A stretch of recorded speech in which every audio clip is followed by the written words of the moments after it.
wanna be down with the king.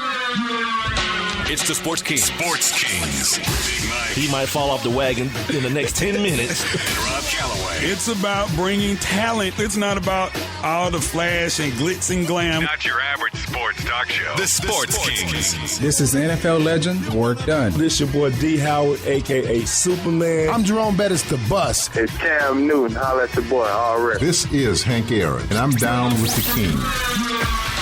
Tell a friend, Kings is back. And welcome into Friday. That's right, Friday. It's our version of Thursday mixed with Friday. Right here on the Sports Kings podcast. I am Big Mike. And guess what, ladies and gentlemen? Rob Calloway is back in the house today. He is back in the house. I'm back. Yes. Full show today, ladies and gentlemen. Well, the full cast of characters are here. So hide your wives, hide your kids. As I say each and every day, we're being heard via Spreaker.com. That's Spreaker.com. Our Twitter, Instagram, and Facebook, all the same handle, at Sports Kings Live. So you guys make sure. I tweeted a little bit of stuff today. Tweeted some stuff and Instagram some funny little, things I thought were funny. Little videos, or not videos, little pictures today on our Instagram. And everything always goes to, kind of goes to our Facebook. We haven't really figured out what the problem is with our Facebook yet. But either way, go to it, post, and whatever you do on Facebook. I'm not a Facebooker, so I don't know what you do on Facebook. As well, email us, sportskingslive@gmail.com. Email us anything you want to. We don't care. Email. Just don't send us a virus, and don't ask us for money to save your Nigerian brother or none of that. Don't do that. All right? But what you can do is if you or someone close to you or someone that you know or someone who has a business would like to become a sponsor and be a part of this thing that we're doing called the Sports Kings Podcast, by all means, hit us up on the email, sportskingslive@gmail.com. Rob, welcome back, brother. Hey, man. I had to do my thing yesterday, man. Doing a little research for the for the show. Went up to Memory's Pizza to get me some of that anti-gay pizza that you talked about yesterday. You went all the way up there to Memories? Yeah. How was it? Yeah, man. Oh, man. It was great, man. Was it? It was the first anti-gay pizza I ever had, man. Really? Was Yeah. It was good? That's how if you don't know what Rob's talking about, Memories Pizza is a pizza joint in Indiana that took full advantage of this whole Religious Freedom Act, Restoration Act, and they put out a statement almost damn near immediately, yesterday, saying that gay people are not welcome to partake in their pizza. So if a gay person asked them to cater their wedding with pizza, they would say, no, we're not going to bring our pizza to your wedding, which caused me to, that's a big enough issue as on its own. But then aside from that, I just had to wonder, man, pizza at a wedding. I think you win with that. I think that's a winner, dude. Yeah, I do. I think that's a winner, dude. Pizza's delicious in any setting, dude. It is. Yeah, it's delicious. It is. When it's hot and gooey and cheesy, you got the right toppings, the right sauce, a nice. Yeah. What do you like, the thin joint or you like a bready crust? Well, it depends on where I am. Now, I make a lot of pizza at home because my little girl like to make homemade pizza. I do too, brother. So do I. So I buy the crust that's already made. Oh, you do that? Okay. I don't make I probably couldn't make the fresh dough, but I just get the one, and it's in between thin crust and pan. But if I'm buying a pizza from somewhere, dude, I love the thin crust pizza. I used to be a real thick crust dude, because it's buttery and all of that kind of stuff. Yeah. Now, but the thin crust, I love the thin. The only problem with the thin crust is, dude, I can down a whole. Oh yeah, you can crush. You can crush the whole damn pie. Oh yeah, because I'm a dude that likes the I like the bready crust. I like especially that Pizza Hut crust because it's kind of sweet as well. But just recently they had the Paul Newman's pizzas on sale at the Kroger, and the old lady bought a couple of them, and those are thin crust. Dominated. They got dominated, cuz. I told you. Yeah. Hey, Hey, I always used to laugh back when we were growing up, and like the Fat Boys, you see those movies, and they would just be killing these thin crust pizzas, like they fold the whole pizza up and just eat the whole thing. Like I always be like, man, they so damn greedy. Until I started ordering thin crust pizza, I was like, boy, those are made to be dominated. Yeah. Now, have you ever been to Nancy's Pizza? I have. Yeah, now I do. I like that deep dish, the deep dish pizza that they serve. I like that. Like, I'm a big pizza guy. I love pizza. Yeah, that's what I'm saying. You have pizza at a wedding. Like, if I knew a gay couple and they was like, we having pizza, I don't even go to people's weddings, dude, because I think it's ridiculous. I don't go to people's weddings. Say, I'm there. Yeah, I'll go. I'll go. First of all, I'm gonna go for the gayness. First of all, and I'm gonna have my camera out the whole time. So that's happening. But secondly, I'm going for the pizza, dude. Pizza at a wedding? Yeah, I don't think you lose with that at all. Especially get good pizza That's though. the best wedding ever. Right? Like, you can't get not no Red Baron. I mean, get some like some qualities, like a Nancy's, like you talking about, like something with some good ingredients and good flavor. Yeah, I'm all about that. Mm-hmm. So anyway, ladies and gentlemen, that's what Memories is, or what is it? It's called Memories. Yeah, Memories in Indiana. So if you love human rights, screw Memories.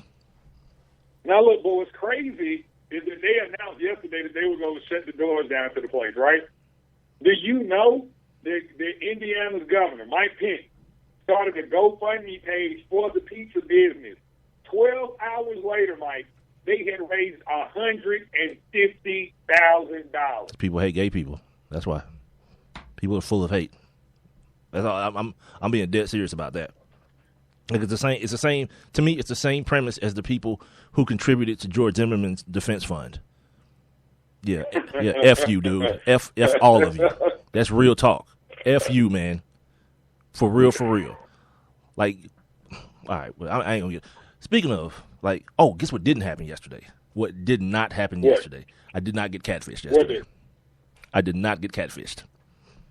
It wasn't on? It was on, because what happened was, but you didn't turn to it. When I stopped recording, when I was gonna post the podcast, I started just flipping through the channels to see what was on, just so something could be, some ambient noise in my ear while I was finishing up.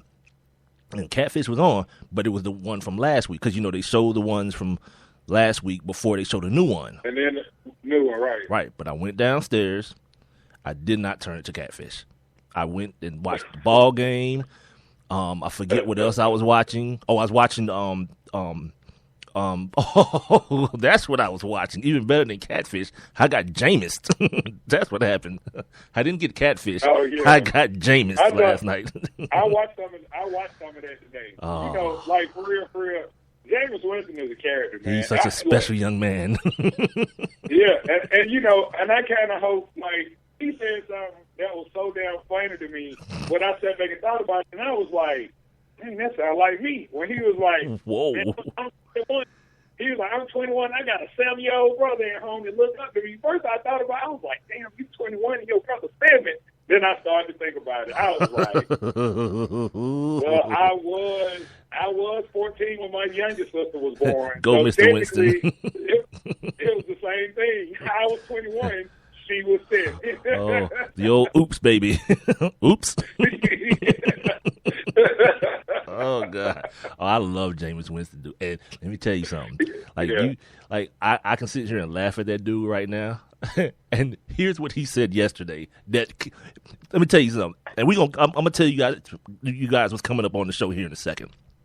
But yesterday, he encapsulated everything I knew about him in one beautifully articulate sentence.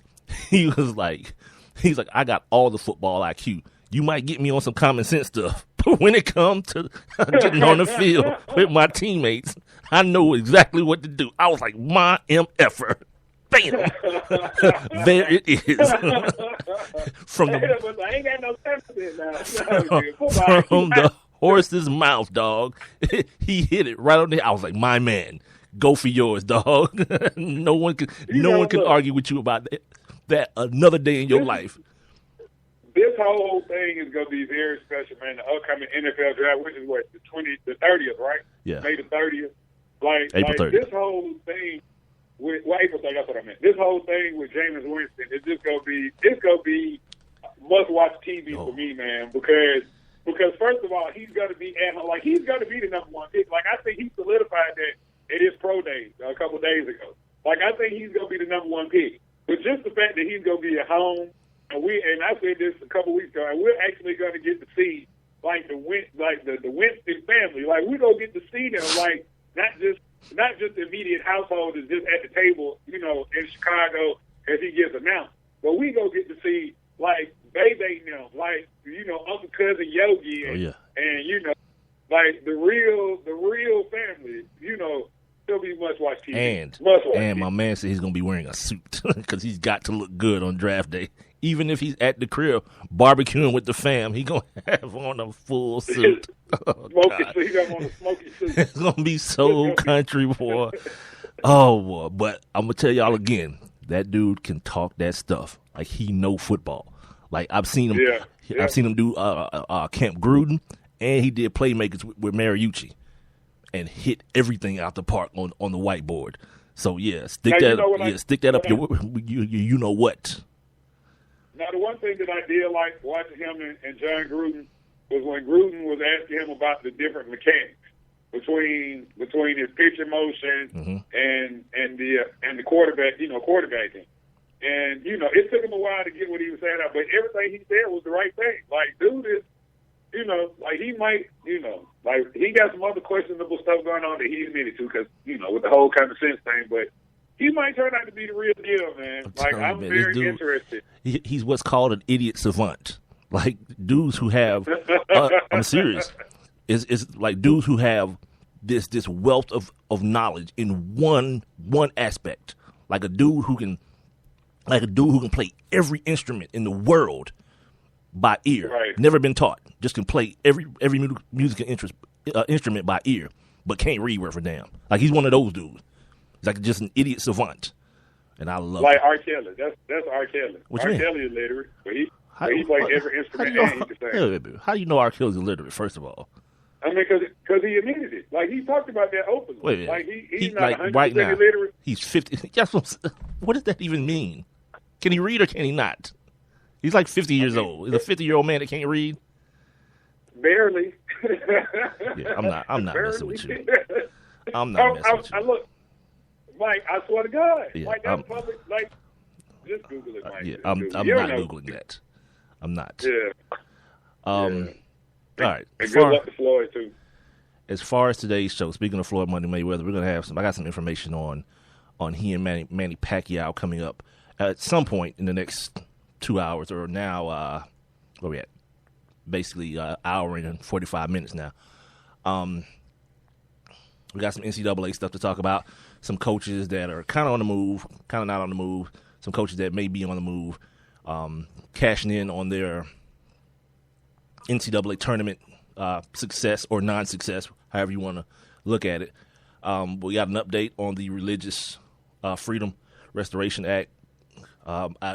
Until about, 5:30, I was like, ugh, wow, a day where really no NFL news happened.